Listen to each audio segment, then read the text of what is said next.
All right, what's going on, guys?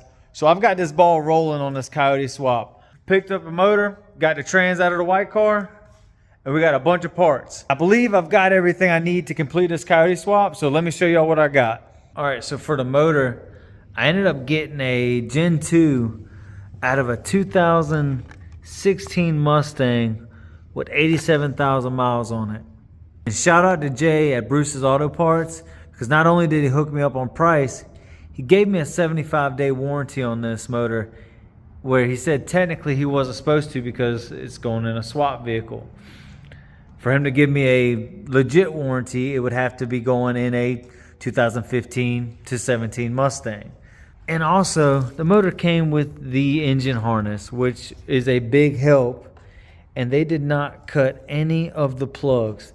I thought that was badass, because usually salvage yards, they just go to hacking plugs off, and then you kind of got to fend for yourself or use what's on the car. And for the trans, y'all saw I pulled that out of my 2011 Mustang GT. It has a Circle D 5C converter, also Robesto's heavy duty clutches, and a billet intermediate shaft. So it's not really built, but it can handle a little bit of power. I beat the shit out of it with no problem. So, but that's the trans, that's the motor. Let me show you what's in the boxes. So like I told y'all, the motor only has a 75-day warranty. So I went on a parts buying spree to get everything that I'm gonna possibly need to get this motor and trans in the car and fired up. I bought stuff from Power Body Hour, LMR, Amazon, and Napa to make sure I had everything I was gonna possibly need for this whole Coyote swap. There's a few things I'm not sure I need, like I'm not sure what to do about a drive shaft, and I'm not sure what I'm gonna do with the exhaust, because I'm gonna try to use the factory stock Gen 2 manifolds and then just come up with an exhaust system if I have to make it myself or whatever. Let me show y'all what I got. So from PBH, I bought their Gen 2 control pack with their naturally aspirated belt drive, and I also bought a little odds and ends shit that I need for the swap, like the pedal bracket,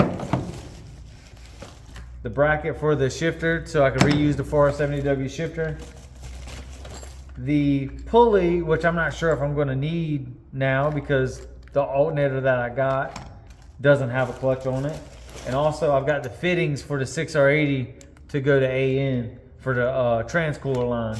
So the control pack, it comes with the mass airflow sensor, the pedal, wideband sensors, the PCM,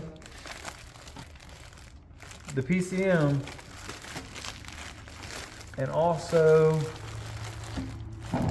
the body harness. Let me see which box that is. That's this box. This is the whole body harness that the motor harness plugs right into the PCM. This plugs into the PCM, and a few little plugs on the motor and some other shit that I'm not really sure yet until I get it all going, but it seems simple enough. Let me get this all boxed back up. I'll show y'all the belt drive. This is the belt drive, accessory drive brackets. And I'm reusing my factory power steering and also my factory AC. This is the bracket for the power steering pump. I guess this is the AC bracket. The alternator bracket. There's two, I think these are two tensioners in here. Yep. There's one tensioner. And the other tensioner. Oop, there it is. Also comes with two belts. And that's it for the accessory drive. I'm gonna have to look up some instructions on their website to see how all this goes together. It can't be too difficult. So since it's right here, I'll show y'all. I had to get an 11 to 15 Coyote alternator, and this one actually didn't have the clutch on the pulley. And from what I understand, I had to get the pulley because the Coyote alternator is supposed to have a clutch on it, but this one from Napa does not have a clutch. So I don't know if I have to swap them out or not. I'll have to figure that out when I get to it.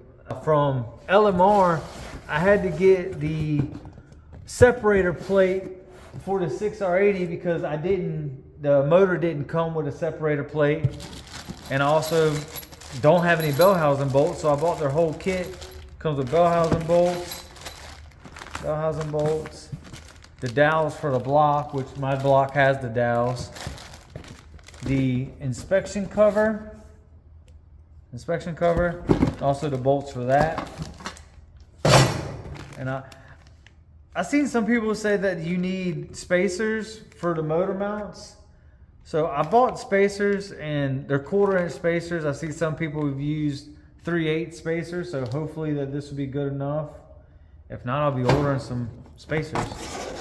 And here is, I don't know, y'all probably don't give a shit. Y'all probably know what this looks like. This is the separator plate for the 6R80. That's that right there, separator plate for the 6R80. I got to put that on before I bolt the trans to it. Also from LMR, I had to get the Stifler's cross member for the 6R80. And here that is. Looks pretty beefy. And I believe I either got to weld it in or bolt it in. I'm not sure, but I'll figure it out once we get the motor and trans sitting in place. But that's that. Now from Amazon, I got this badass trans cooler because the trans cooler I've got on the car is, I think it's 3/8 line, and you've got to run 1/2-inch lines on the 6R80. So I had to order a new trans cooler. So here's that badass trans cooler with a fan, fittings and all that shit. So I had to figure out something to do with the fuel system. I didn't want to do a whole fuel system yet. I just wanted to get something in there that will run the Coyote that I can drive, and it'd be good enough for now until I decide to do a fuel system and boost it. So what I decided to do is use a C5 Corvette fuel filter / regulator, because I got to run a return style fuel system. So this regulates the fuel pressure to 58 PSI. I bought the fittings to plug it into my factory lines, and I'm gonna run a line back to the tank, drill a hole in the top hat with a bulkhead fitting for the return, and this will regulate the fuel pressure and be a return style fuel system. So I've got the Evil Energy -6 fuel lines. I got all the fittings I need, all the fittings.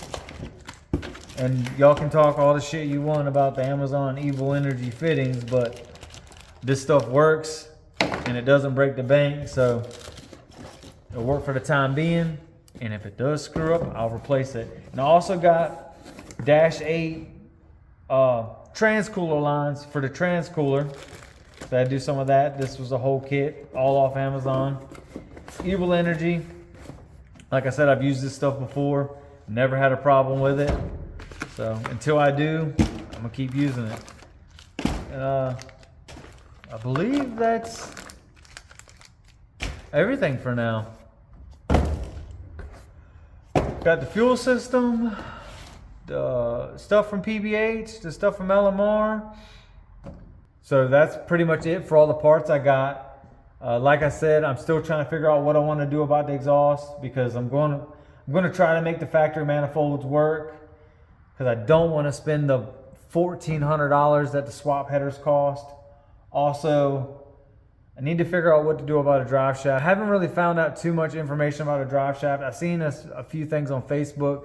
They say you can use the S197 aluminum drive shaft, but that car is so much longer that I'm not sure if the drive shaft will work. And I'm not trying to buy a $700 drive shaft that's not going to, or that I'll have to have cut. So that's going to be pretty much it for this video.